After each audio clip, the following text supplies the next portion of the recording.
Welcome to another edition of the A-List podcast. We're going to call this the Kelly Olynyk edition, with this being episode number 41. Shout out to my boy KO in Detroit basketball.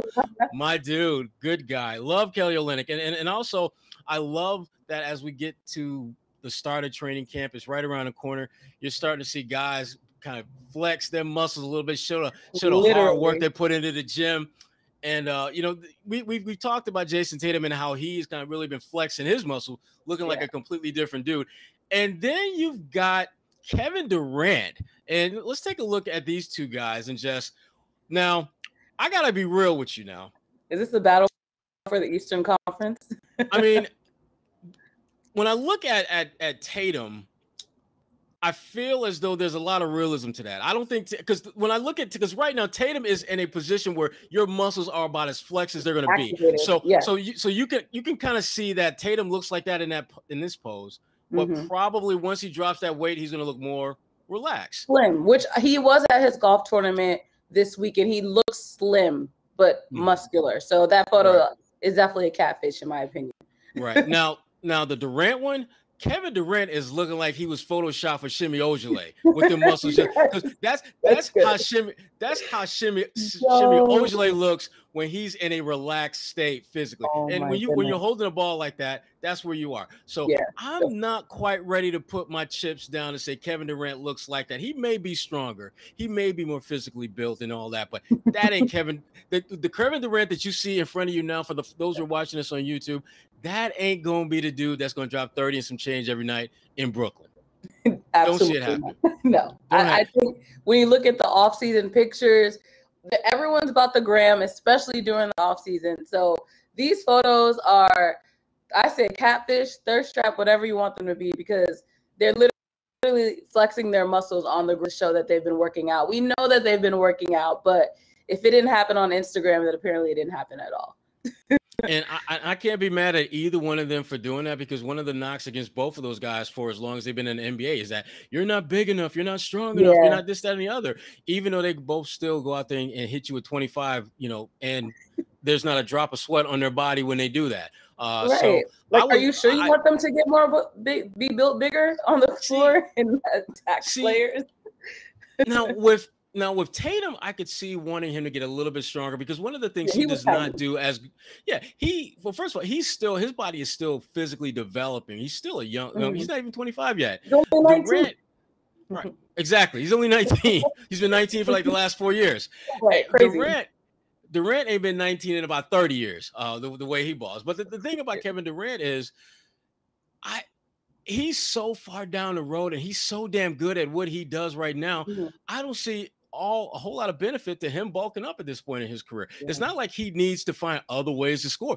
He's pretty much got the cheat code on how to get buckets in the NBA. So it really doesn't matter where he's at physically. I think maybe one thing that I certainly just talked with some folks in the league and some scouts, they have talked about, was how Kevin, their understanding is that he just wants to be more durable, wants to make sure that he's physically up to task to go the long haul, because this team is win a title or bust in Brooklyn. It's that cut and dry, and he's a big part of that, obviously. And the way that team is constructed, you never know if James Harden and Kyrie Irving are going to miss some games, whether it's injury, illness, sickness, whatever, what have you. Durant, my understanding, is doing everything he can do to make sure that his ass is ready to ball out all 82 if it comes to that. So that's a really good point, because to what you mentioned with Tatum, when he came into the league, he was a little, like I mentioned, a little smaller, and people said he had to build up his muscle just so that he can withstand being on the floor against these bigger defenders.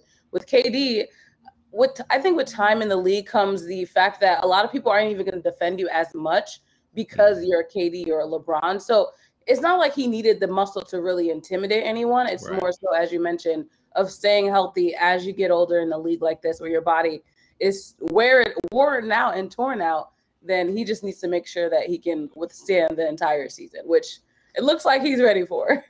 Right. Tatum, I'm absolutely feeling. Yeah. Durant, I just don't feel that what we're seeing is the real Kevin Durant. But I tell you what is real. The Boston Celtics and their new head coach, Ime Udoka.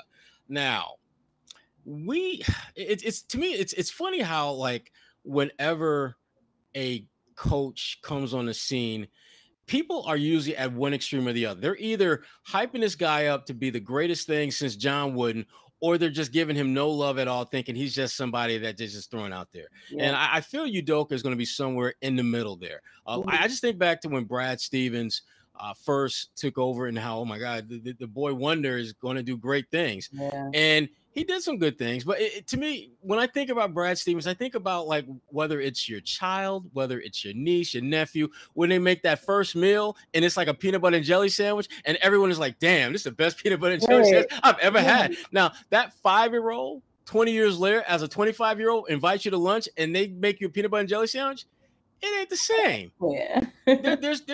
They haven't stepped it up the way you would want them to. And, Brad Stevens, to some degree, got caught in that. Even though he was doing a lot of the things early on in his career that he did near the very end, it wasn't more that people expected. And I just wonder how they're going to treat Udoka. How are they going to handle his ups and downs? Because they're going to be ups and downs this first year.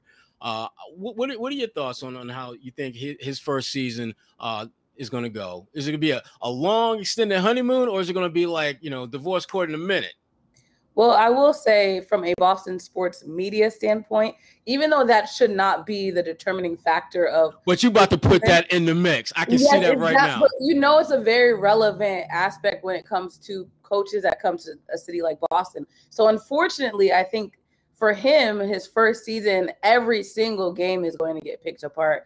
Unfortunately, I think for him, it would be to his benefit if he's winning for a good stretch at the beginning of the season, and eventually that talk will die down, especially because they still have all the Patriots things that they're going to want to talk about. And if anything happens where it takes enough focus off of the Patriots, that's when it's bad here in Boston. But overall, I think he's going to have a good season. I'm not predicting whether or not, he's going to have a winning season, but I think the way that we've talked about the respect that players have for him, the front office really showing that trust in him to take over the franchise right now.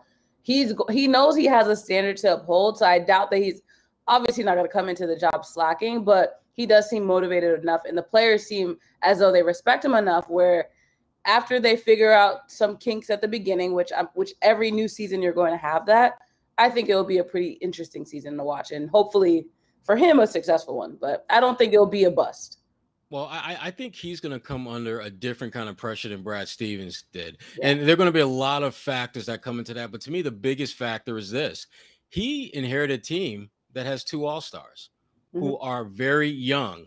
And when you look at coaches who, take over their first time being a head coach, you'd be lucky to get 1 All-Star in the conversation player. So I think he's going to have to really hit the ground running to kind of keep, that heavy criticism off because that will be what a lot of folks will focus on is like, dude, you got 2 All-Stars. How could you not be in the top 5, top 6 in the East? Which then I'll. You're not in the NBA Finals. I do. I'll have to remind folks, you do realize that there was a coach who coached them for several years who had those same 2 All-Stars, actually had more than just those 2 All-Stars. Right. And they were like 6th, 7th in the East. So let's just keep all this in perspective and understand what he's inheriting. But there's no question that he's got some talent to work with. And as a head coach, first-time head coach, that's what you want. You don't want to have to be, picking up weeds when everyone else is just mowing this nice, neatly cut grass, and you in the back just picking up weeds, thinking like, damn, I sure be glad when I can cut my grass and it can look like their grass instead of picking up all these damn weeds. He doesn't have that. Now he's got some talent issues, but he also has some talent positives when I'm talking about Jaylen Brown and Tatum. And speaking of Jaylen Brown, good friend Mark Spears had a chance to catch up with Jaylen out on the West Coast when he was working out there.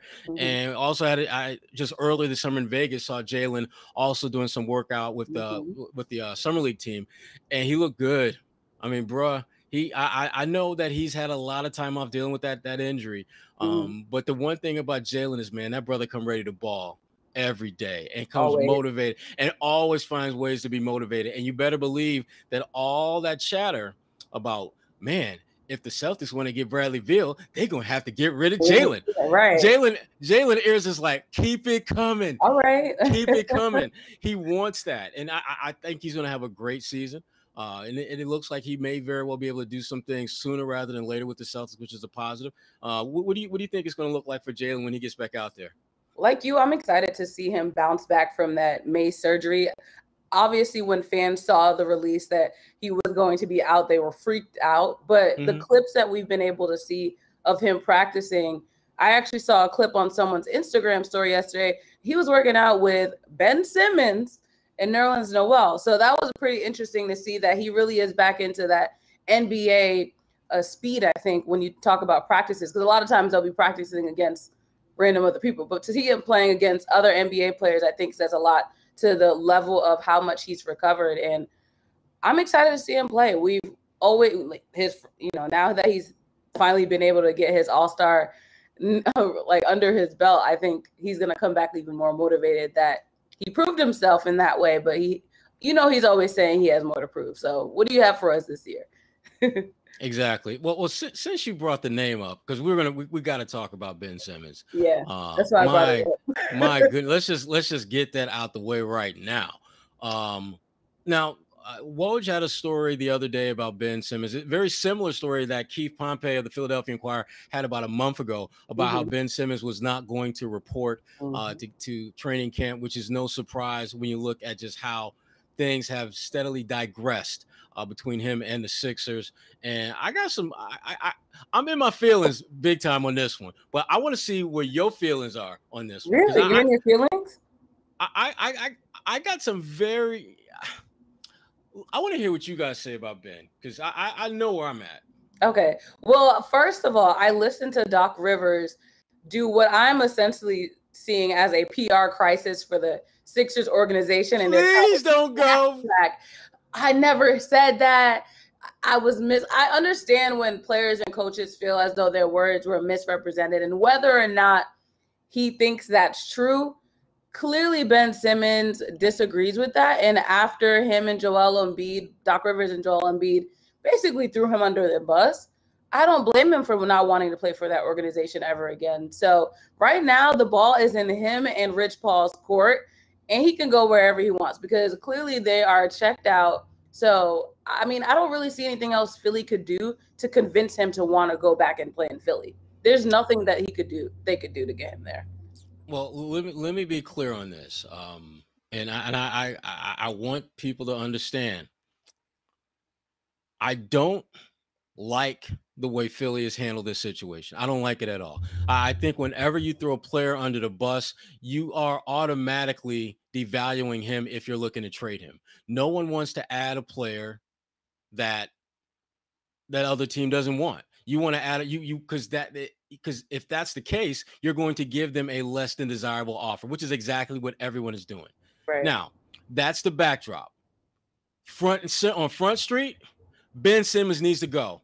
Ben Simmons is being a punk about this, and I'm going to tell you why. The only reason we're even having this conversation is because you punked out in the playoffs. You had a dunk, a layup. That moment in time, frankly, it summed up your entire career. You have everything in front of you to be one of the all-time greats, and you are too damn scared to be that dude. You're too damn scared that you might get fouled. You're too afraid that oh, my goodness, I can't shoot a jumper because I might miss. Hell yeah, you're going to miss. But guess what?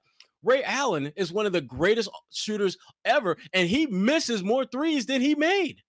And he's one of the all-time greats. So the fear factor that Ben Simmons brings to the game is why, to me, he's been a punk about this. Yeah. The only reason Philly is even contemplating moving you is because of you. They have done everything they can to put you in position to be the best player for you, for the team, for the organization. And all you've done is basically flash them the middle finger while you wide open for like a 15, 20-foot jump shot and looking to attack the rim, which you're very good at. Yeah. But you know as well as I do that when you have one skill, over time, Father Time is going to slowly but surely chip away at that skill. Mm-hmm. LeBron James was so good at finishing at the rim, but he realized I need to get a jump shot.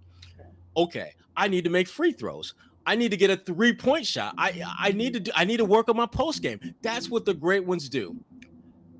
Ben Simmons is a good NBA player. I'm not going to give him the great label because unlike all the greats that I've seen and I've worked with and I've covered regularly, the greats want to be great. They want to be more than just one or two dimensional. They want to be a multifaceted, skilled player. Ben Simmons ain't trying to be that. He's not trying to be that. And that, to me, is why take your ass somewhere else. If I'm Philly, I know Philly has to do their due diligence and try to get the best deal they can.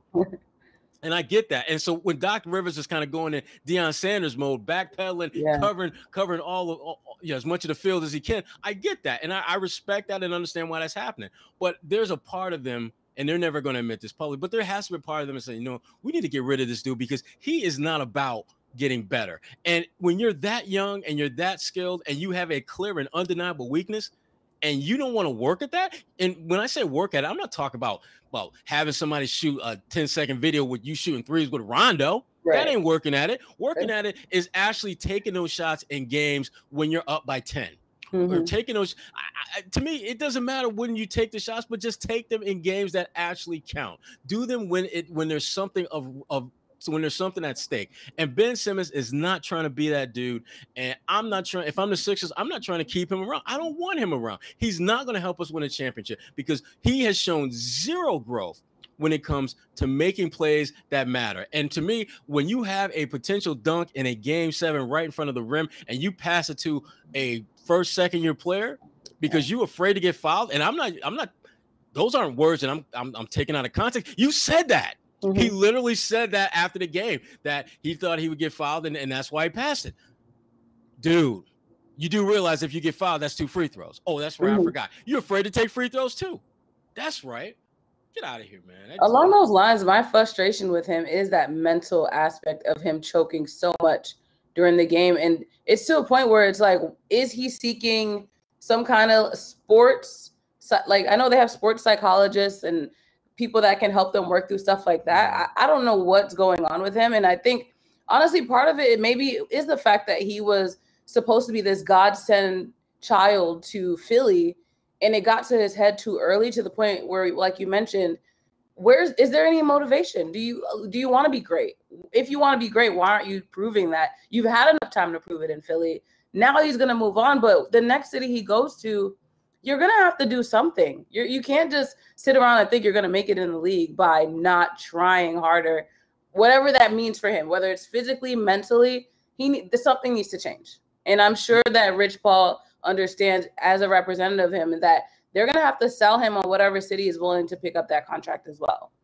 Yeah, so. And I think Rich Paul is going to have to do some serious legwork, which Rich is good at. I mean, to give him credit, he's very good at that. He's going to have to convince a team to give up very specific assets that are going to be appealing to Philly, and that's going to be a hard sell. That's going to be a hard sell because teams are reluctant to give up young, promising, on the rise assets for a guy who's very talented, but a guy who hasn't shown a willingness to get better at what they're weak at. And that's the problem so many teams and so many executives that I've spoken with over the last 2-3 months have pointed out about Ben. It's no one questions his talent.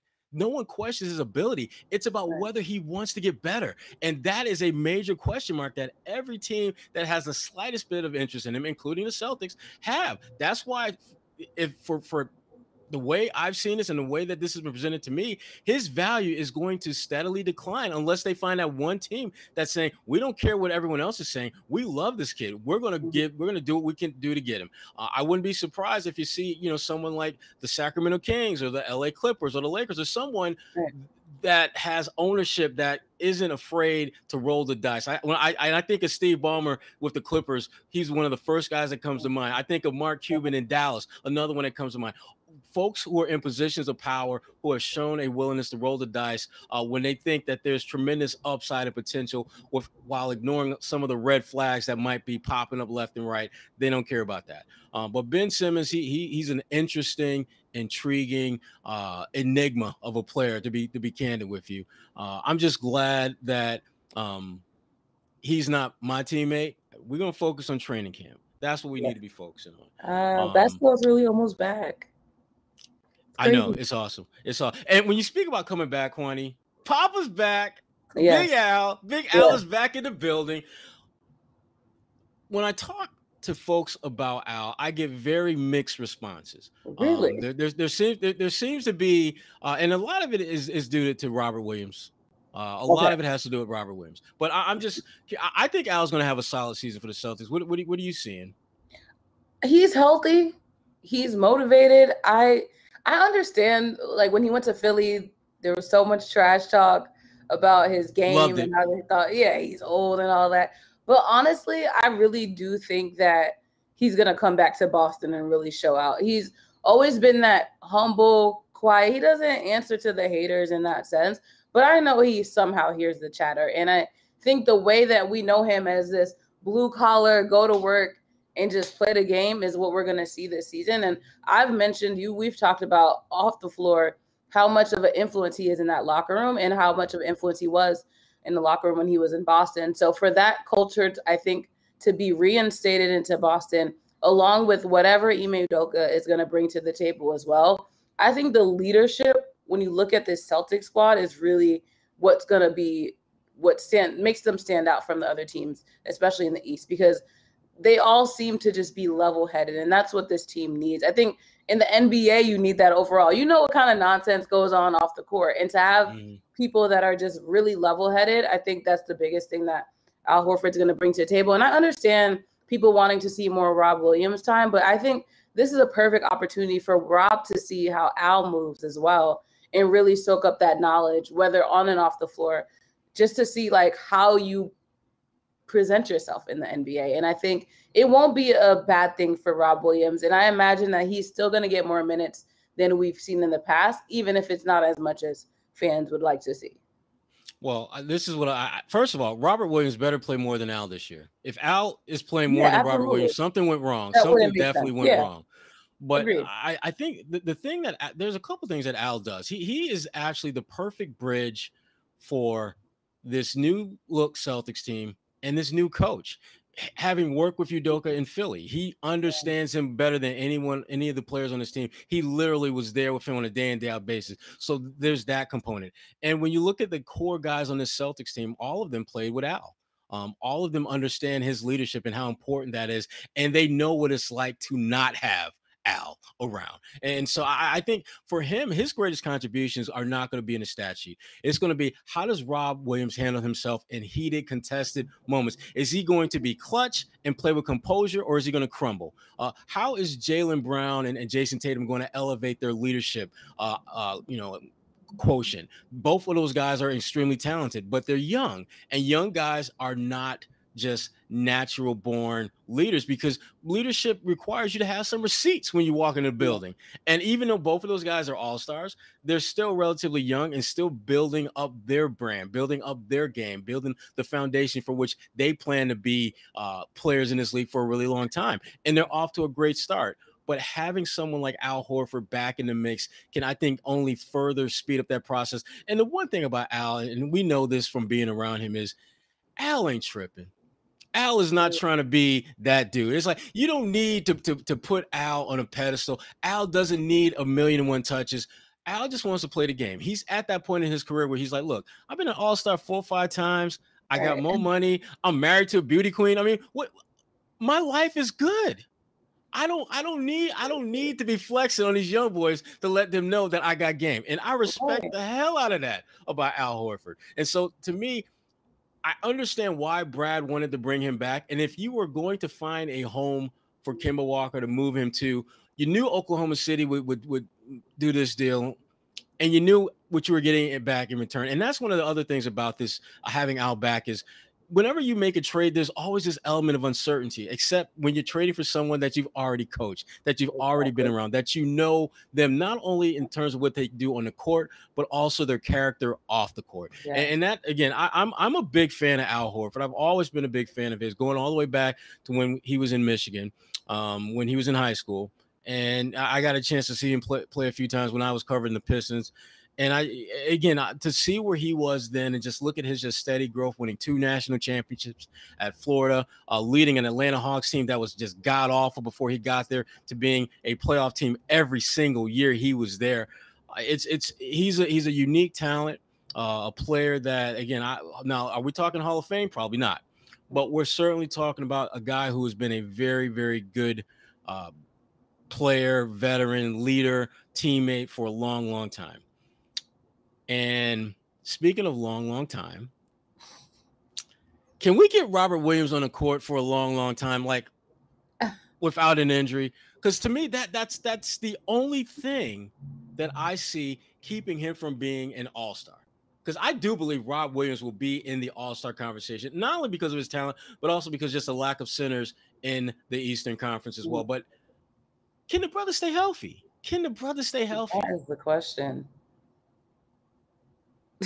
I don't have the answer. Damn it, Kwani. I come to you for the answer in your sage words. I would hope that he does, because to your point, when we see him on the floor, he has that hustle. He's grabbing boards. Like, you see the fire in his eyes. But you just need him to be, like you said, healthy enough so we can see a consistency and see if it's just a one-hit wonder type of thing. When he goes on, he happens to be good, or can he keep up for a full game? well, now he's got that multi-generational chips in his pocket, and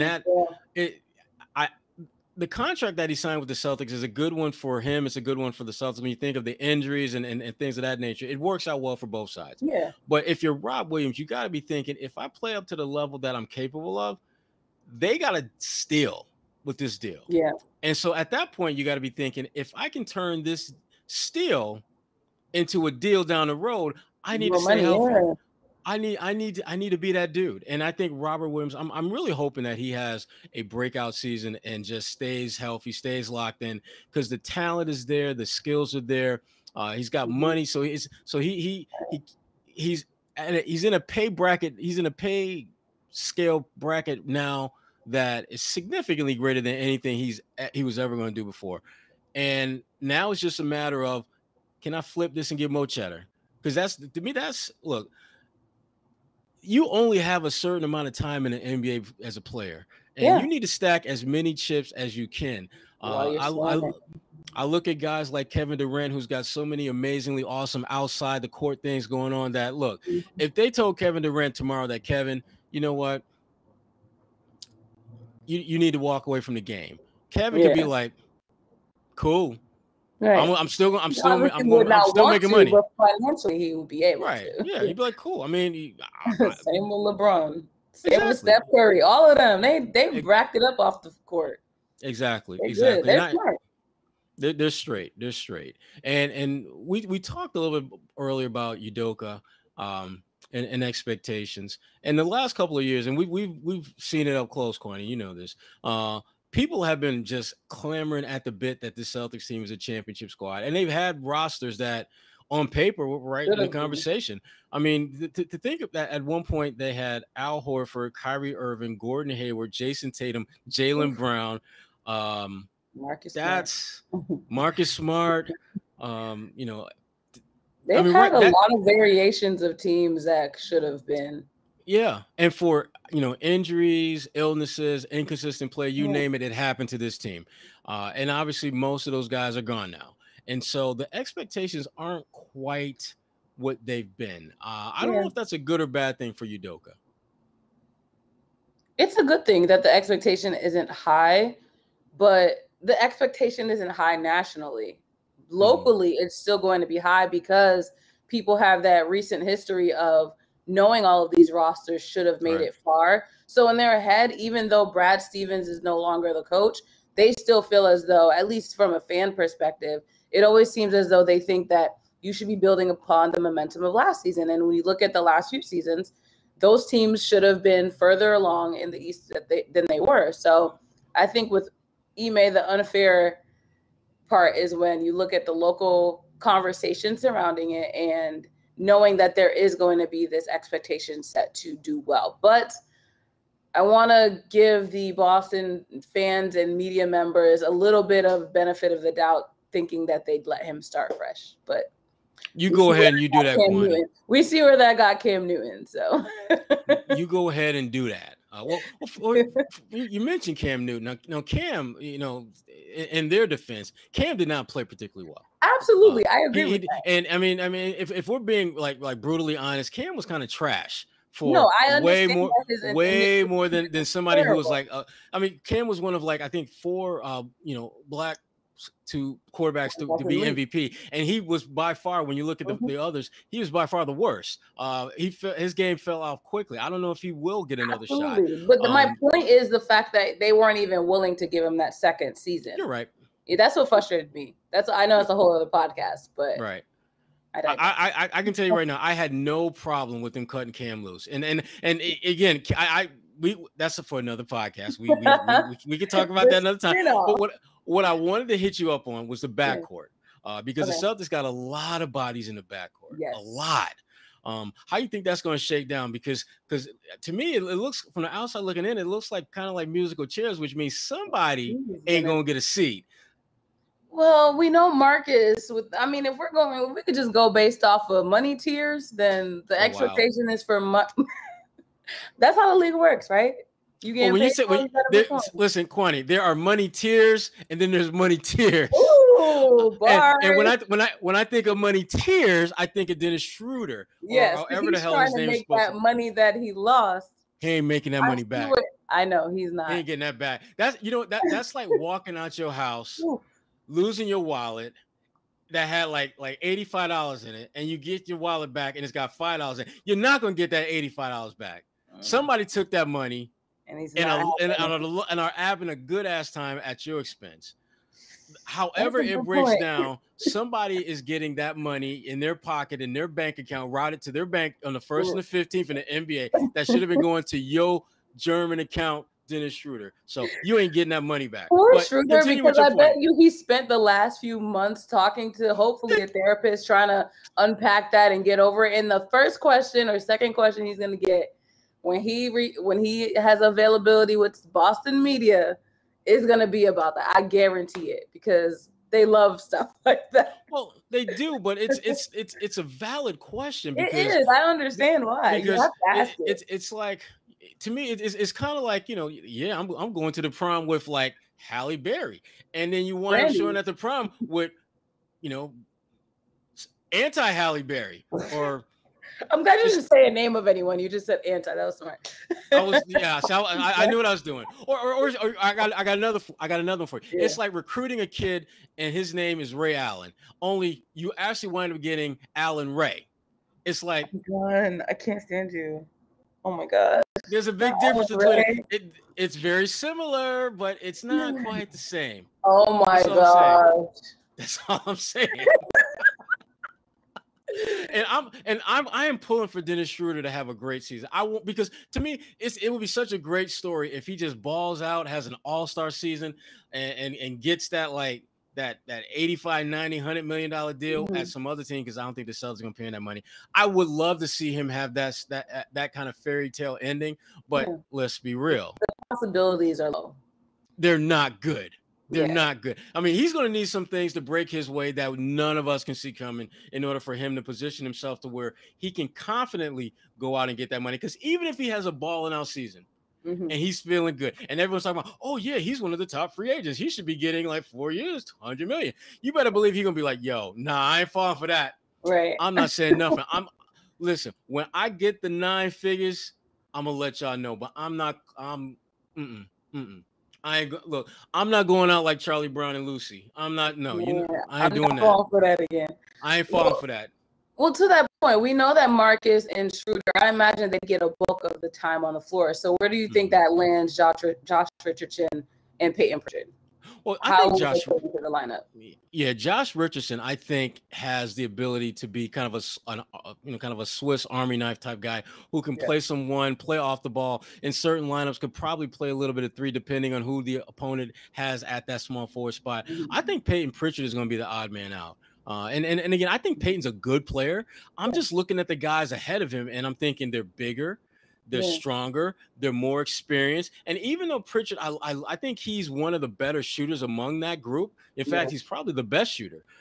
Yeah, this team does not need that. They got guys who can make shots at other spots. And so they need guys who can defend, can play make, and can just basically be solid overall, all-around players. And those other 3 guys, I think, are a little bit further down the road than Peyton is. I would not be surprised if we've seen Peyton in Maine a little bit this year. And that's no shame or shade at him. It's just that I think there's going to be stretches where he's just not going to play, and they just want to do something to keep him engaged, keep them active, send him up there for a couple of games, bring him back just so that he can just really get some reps. And I feel bad for him because he's done so many of the things that you would want a young up and coming playmaker to do. But to me, if I'm Peyton, I'm blaming Brad. Because Brad went out and got all these cats in my position. To be in front of me, right? Before it was just one person he was behind. Now he gotta.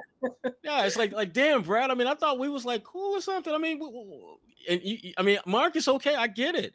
Yeah. Richardson, okay, I get it. But then you added Schroeder too. Come on. I think Pritchard's going to be the odd man out, and it's not, and some will take it as an indictment against him when in fact to me it's just a numbers game. The guys ahead of him are better, and that's no shade at him because at some point almost every player that we've just mentioned was behind somebody who was better at them at that time that they eventually surpassed. And so I feel bad for him, but at the same time you're playing in the best league in the world, and this is kind of what happens when you're playing with the best. Yeah, and it'll be good for his development as well if he can go to the main Celtics and get some reps in there, and then maybe be called up whenever there's a game that he can actually play in. That I think that'll be a good development year for him. And then hopefully the next season he'll be able to really get some reps in, if not earlier. Yeah, because I just don't see all those guys ahead of him coming back next year. Would not be surprised to see Dennis on another team. It would make a lot of sense, especially if he's balling out the way I think he This is his prove yourself year. This is the get your money back year. This is refund. Right. You're trying to refund. You're trying to get that refund. You need that stimulus check, bro. Right. You got to ball out. You got to ball out. But there's some other folks around the league obviously looking to ball out. The Celtics aren't the only ones that got training camp going on. Yeah. And when I think about training camp throughout the league, there's some spicy training camps that are going to be going on where there's lots of drama. I'm curious, and I'm going to give you 4 teams, and I want to know which one are you the most eager to see in training camp and see how that develops? Brooklyn Nets, Lakers, Knicks, or the Sixers? I pick 1 or 2. You can pick 1 or 2. You can pick 2 if you want. Well, my number 1 is definitely Philly because I just want to see the meltdown that occurs. I feel as though this Ben Simmons incident is the tip of the iceberg, and I think more drama is going to go down as a result. I don't know what it's going to be, but it just feels as though they're already in the news way too early, so it already seems a little too messy for me. I don't really see much coming out of the Knicks, to be honest. I like drama-wise, at least. Brooklyn could be an interesting one to watch for sure. Is Kyrie going to be training? I'm definitely curious to see what he does as well because he's always the storyline with Brooklyn. And then LA seems a little calm as of now. Like, obviously, we're looking to see how that team works together. You got Melo in the mix now. But I think with LeBron James on your team, you don't really ever have to worry about too much chaos unless everyone gets injured. Well, see, here's the thing. I'm looking forward to the Lakers because they have the most. They have a lot going on. They have a lot going on, and there's no rhyme or reason how it's all going to fit together because they have guys who they haven't just played well. They've played Hall of Fame caliber well at having the ball in their hands a lot of the time. Now you can't do that. Someone's plural, not singular, plural, are going to have to be something that they have not been in their careers. And when you're asking cats who know they're going to be in the Hall of Fame, who know that they can get buckets pretty much anytime they want to, now all of a sudden you need to be sharing because sharing is caring and caring about winning a championship. That's going to be a tough pill to swallow. As you know, I talked to Carmelo Anthony about his new book, and I asked him about that question specifically. I wrote about this for ebony.com, and Carmelo gave me this great analogy about some 900-year-old woman in the kitchen cooking, and how that's kind of how they are, a bunch of old school cooks who are going to get in the kitchen and they're going to make this great meal. They flavor in it. But the thing is, though, here's the thing about that analogy. Well, I understand what he's saying. I also know that when you are in a kitchen, there's the head chef, there's the sous chef, there's layers to this thing. Where you going to with this? There are layers that great meal that you're talking about cooking up, there were layers to that. There were roles that were played that weren't necessarily the best that those individuals could do, but that was the role they needed to play to make that great meal. Right. I don't know if you can tell Russell Westbrook that you need to let LeBron handle the ball more because you need to play off the ball. And if you're playing off the ball, are teams really going to be scared of you shooting a rock? And Carmelo, you are one of the all-time great scorers in NBA history. How are you going to exactly help this team when the ball's not in your hands? And if I'm LeBron, this to me is going to be the ultimate challenge for LeBron James' greatness. Because as much as people talk about that Cleveland team that he got that chip, back in 2016, 2017, I can't remember which year. When getting this team to the finish line and get a championship will be much tougher because the roles that he is going to have to convince guys to play is going to be such a departure from what they're used to that if he's able to do that and be successful with it and they can stay healthy enough, and again, that's a lot of ands for a team that I just don't think is going to do it. If he can do all that and they win a championship, this will be the greatest season that LeBron James has had in the NBA because there is no way that this team in 2022, which will be a championship, should win a championship because of their age. Now, if we're talking 2015, 2018, I could absolutely see it. But 2022, this is not the crew for 2022. So t-shirt. Look, I got bars today. So many bars. I don't even know who you are anymore. Goodness gracious. But there's some teams that we haven't talked about that I there's one team that I'm really interested to see what they do because they may be one of the most disrespected teams that I've seen in a while, and that's the Milwaukee Bucks. Yeah. People act like the Bucks are busters. They act as if this team, just got knocked out in the first round. There was like little to no sizzle. They went out and won the damn chip. Yeah. Won the damn chip. And then half of the and two of the key players on the team got on the plane the next day, headed out and got a damn gold medal. Yeah. So that team gets zero respect where it truly matters. I'm curious to see how are they going to be able to utilize that going forward. Can they galvanize with that chip on the shoulder, which every team tries to play with a chip on the shoulder, and a lot of times it's just a bunch of BS. Making stuff up. Right. Remember you told me I sucked? Nobody told you. Well, I remember you told me I sucked. Right. Okay. I remember I told myself that you told me that I sucked. That's what I remember. Milwaukee doesn't have to do that. Respect, though, for people real. have told them that they suck. I think it's like a small market thing too. When you look at bigger networks, the bigger cities get attention. So I think that definitely played a role when it comes to media coverage of how people perceive Milwaukee. And then the way people talked about Giannis overall, and he wasn't good at basketball. He's not, right. That's not how we play, blah, blah, blah. The NBA, and there are ways in which it's very elitist. And I think the big market aspect is one of them. So Giannis never had a chance when it came to people respecting him until he finally got a chip on his hand. But I mean, he did what he had to. I think, if they become repeat champions or do something else next season, I don't think he needs to prove himself anymore. But obviously, he's one that definitely has rightfully so, a chip on his shoulder because people still don't even care that he won. Right. He's the reigning NBA champ right now. And people great player. They're still talking about LeBron. Right, they are. Great player, got to see him a championship. And if you want to find out more about him, check out my good friend Miriam Fader's bestseller on Giannis Antetokounmpo. Great I didn't get to it yet because I'm reading Cicely Tyson's book, another book I'd highly recommend. Okay. It's her memoir on her life, and it's so good. But Giannis is up next on the to-do list. We're going to mess around. We might mess around and get a book club, Kwani. We should. We might have to do a book club.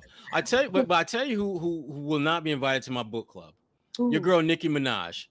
We've talked NBA. We've talked NBA, and then and one of the things I think we should try to do. The Barbs do not find this podcast because of her fans. I'm scared of them, so we just don't tag them. Wow. In this podcast. I'm not afraid of them. Because here's the thing. I was in New Orleans this past week, just helping my daughter kind of get reacclimated after Hurricane Ida, and we got into this conversation, and I wanted to talk to you about it, and I wanted folks chime in on it.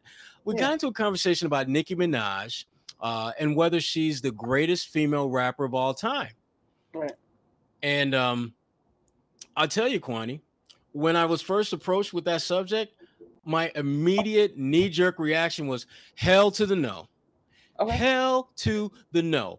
And then I started doing some homework. And I can understand why she's in the conversation. In fact, I could understand even why I wouldn't pick her. I don't think she is, but I can understand why you would when you consider that she was the first female, forget about rap, just first female period, to have 100 songs on the top 100 charts. Right. And before she did it, there were only 3 other men who did it. Drake, Lil Wayne, and some dude that most of our listeners have probably never heard of named Elvis Presley, who was a big deal back in the day. He was a big deal back in the day before my day. He was a big deal. Yes. So that is some ridiculously elite company. And you start looking at just the number of bangers that she's had over the years. And to me, again, you can make that argument. But she's not my pick because when I think about the GOATs, the greatest of all times, there's something about what they do that transforms that particular industry or that particular sport and transcends time. And I look at some, like when I talk about female rappers, I think about MC Lyte, who first came on the scene as a 16-year-old. She was like the first female rap artist who was like actually making some money in the damn game. And so to me, she's kind of the blueprint. I look at her kind of the way, not quite, I wouldn't say Bill Russell. No, I would say more our good friend Cooper, who was the first black player draft, just someone who really set the bar for how things were done going forward. But Nicki Minaj, I did not realize she's had a nice career. I know she's been making bank, but she's been in the game for a minute. I think she definitely makes a top 10 list when you're doing like all time rappers. But I understand your point. I like the point you made about the blueprint. Like, who is the person that basically paved the way for her to do what she's been able to do? And I think a lot of people underestimate the fact that social media has played a huge role in the way rappers move in our day and age. So there are so many female rappers that came before her that made it possible for her to do. Like when you mentioned, I was like, Queen Latifah is another one that comes to mind. Like she was a trailblazer in her own way as well. Lauryn Hill, I think, is considered a rapper. She has like the rapper singer type. But she can sing so damn good. Beautiful. She just got to get to the show one time. Right. She just got to get to the damn show one time. As someone who has paid money to see Lauryn Hill perform and waited like the thousands of other folks looking at our watch every half hour, thinking like, damn, when's she gonna get here? But she's worth it though. She's worth it. Nah, that's not true.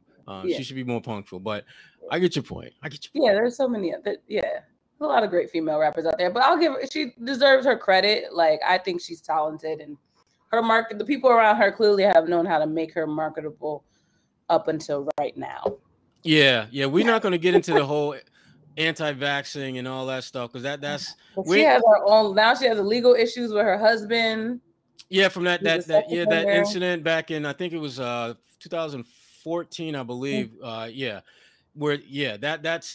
other conspiracy theorist said that the reason why she decided to spread that misinformation or share her personal soliloquies was because she tried to discern the attention off of her legal issues, her and her husband. So I mean, the timing is wild though, because now a week after she goes viral for that, the woman who accused her husband is now actually speaking up for the first time in public. So her life is messy right now.